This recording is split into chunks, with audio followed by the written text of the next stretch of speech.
in winning the repeat of last year's grand finals. Will they become the first NRL side to go back to back? I'm saying no. I'm saying it's the Green Machine, Well, but we'll come on they've to thrown that. away plenty of opportunities to go back to back before the Roosters. So let's see how that goes. There's one other game, Tim, that we got. Some info on. It finished the Amsterdam Cobras 12, the Brixton Bulls 32. And we heard about this from Dr. Hideous, who said, sorry, just a result, no match report. Certainly it looked from the stuff I was seeing before they went off that the Brixton Bulls were planning to have a good time with this one. So how much attention they were necessarily paying to the rugby, I don't know. But it looked like they were having a good time. And I also got the win as well. And I'm looking forward to wearing my new Brixton Bulls hat next year at a couple of games. Good stuff, good stuff. And, Amsterdam Cobras, it's a new name for our listeners to talk about, isn't it? As the world of rugby league spreads, and well done to the Brixton Bulls for helping spread that world. Okay, that's all the results from last week in rugby league taken care of. We're now going to make our predictions for next week's vital action.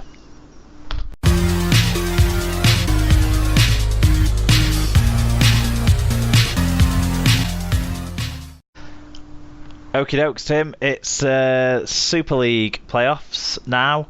The final playoff before the grand final, the second semi-final, the chance to face up against that rampant St Helens side at Old Trafford kicks off at 7:45 p.m. on Friday. It will, of course, be live on Sky Sports. It is, of course, Wigan hosting Salford for the second time in 2 weeks. I'll let you have first dibs on this one. Tell me how it's going to pan out. I want the fairy tale. I want Salford. I just think, I thought the fairy tale was Wigan repeating, Tim. That's the one I want to read about. Well, enough of your, private fan fiction. More of what the people want. Give the people what they want, which is Salford to do this. And I would love to be proved wrong. Predict them to finish bottom and win the grand final. That would be brilliant, wouldn't it? Even just to make the grand final, that would be great. So you think Salford? I think Salford. I think the confidence they'll have from last week, the fact that their key men look like they're coming into form. So if they carry on the form they showed from last week rather than the week before, I think it's theirs. Do you know what? I genuinely hope we get a game that is as entertaining and as engrossing as the 1-2 weeks ago, because I think that's the advert our competition deserves. I also hope we get one that has the outcome that we got 2 weeks ago, and I'm going to tip Wigan to win by 8. This is as much heart over head, of course it is, but I do think that while St Helens taught Wigan a lesson last week, Wigan will have enough time to recover. These are serious professional players who've been through it all, and that's just another piece of experience that they'll have.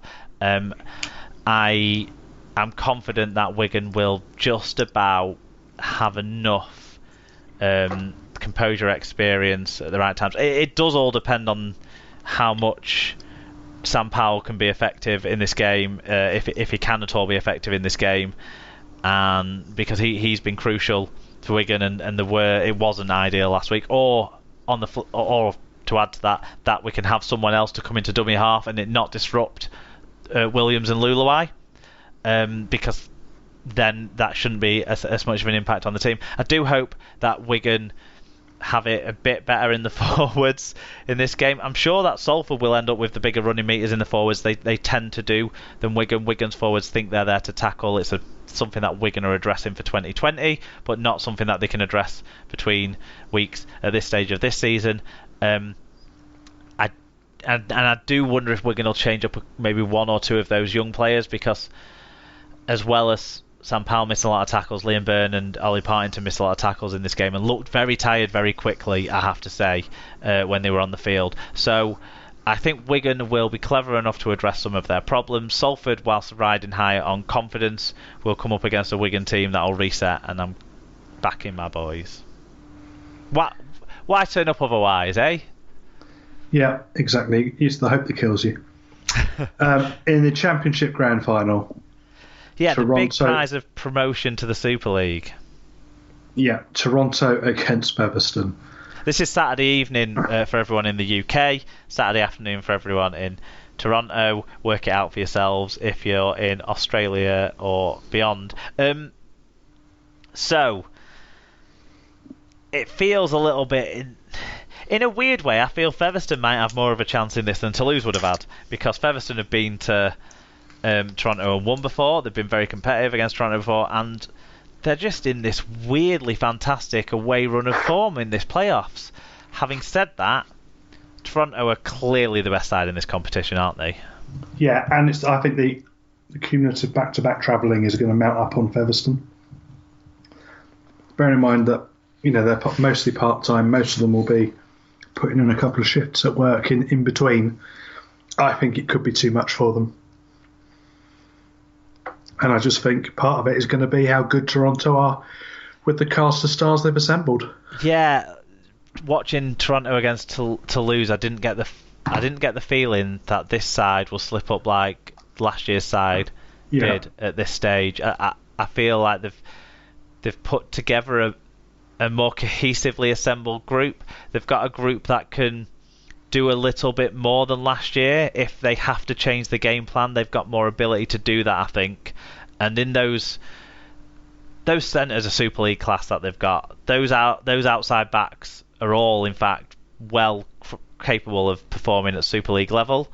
So I just think that Toronto will be too good on their home patch. Look, bigger picture as well, I want Toronto to go up more than I want Featherstone to go up. Yeah, I'd rather be talking about Toronto's thousands of fans and what they can do and what they can do than 30 Featherstone fans being dickheads again. Now, Featherstone, if they go up, will completely deserve it and will have a fantastic journey in Super League, and I'm sure I'll enjoy a rare trip to Featherstone next season if they did. Not in the Challenge Cup as well. If they did come up.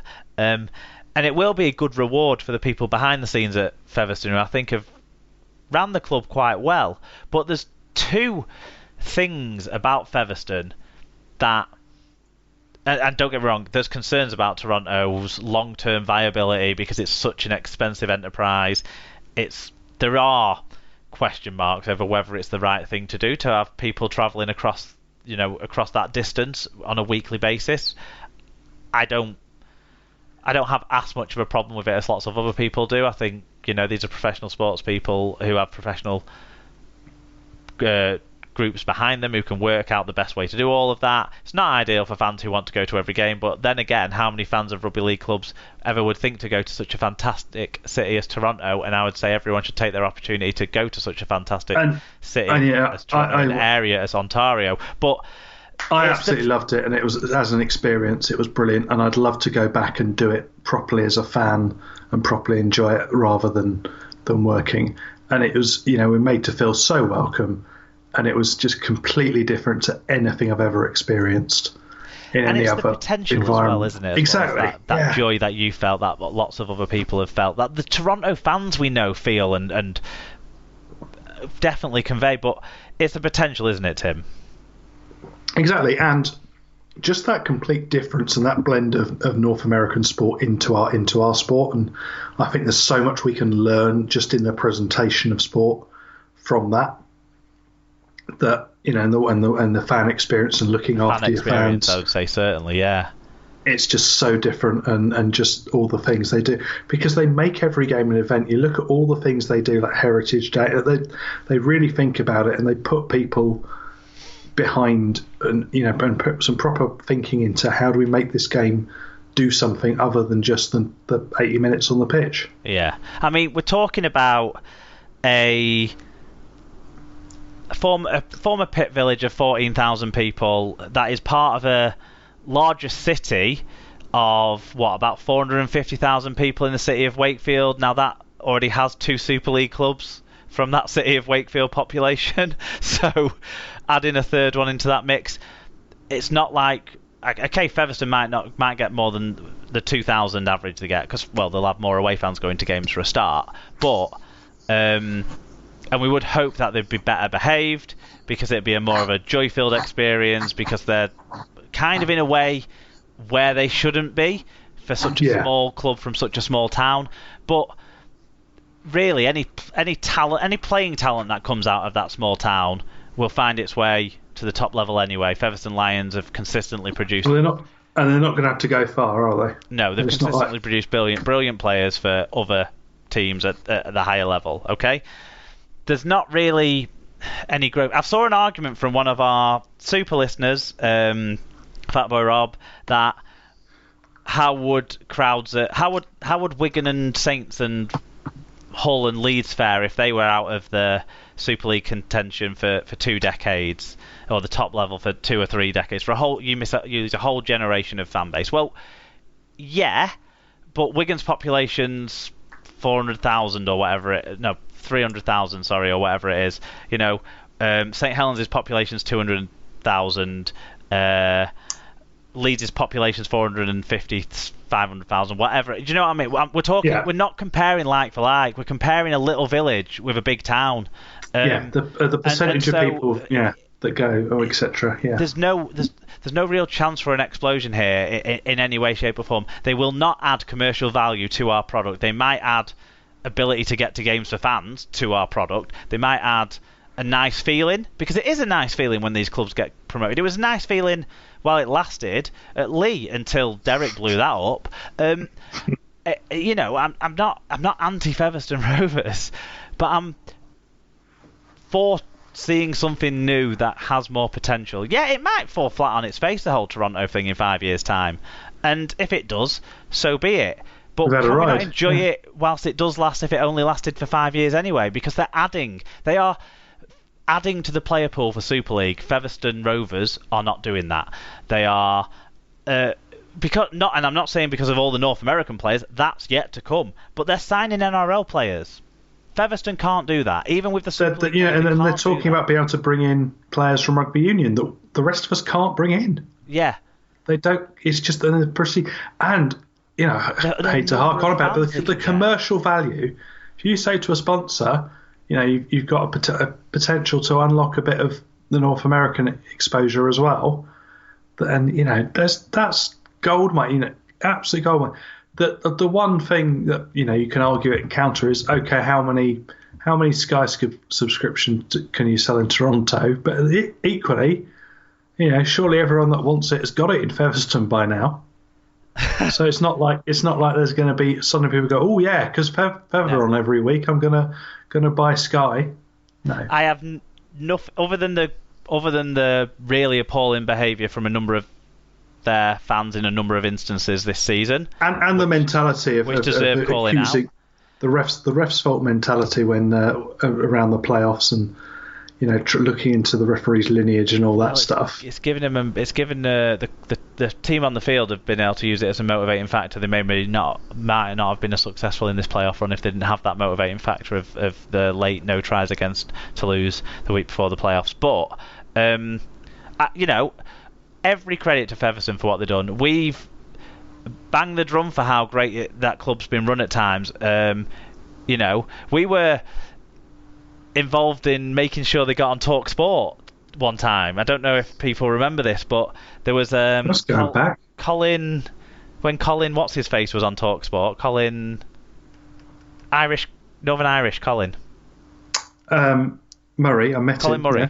Colin Murray was on Talksport. He would run this thing with one of the sponsors where it was kind of like it was about community involvement in a sporting team or something like that, and we basically pushed Featherstone linked up Featherstone with this thing, and they only got about £100 in vouchers from some building supplier or something, but Featherstone were on TalkSport being talked about because of the work that their community had done getting those stands built up for them that they'd moved down from some football club in the northeast.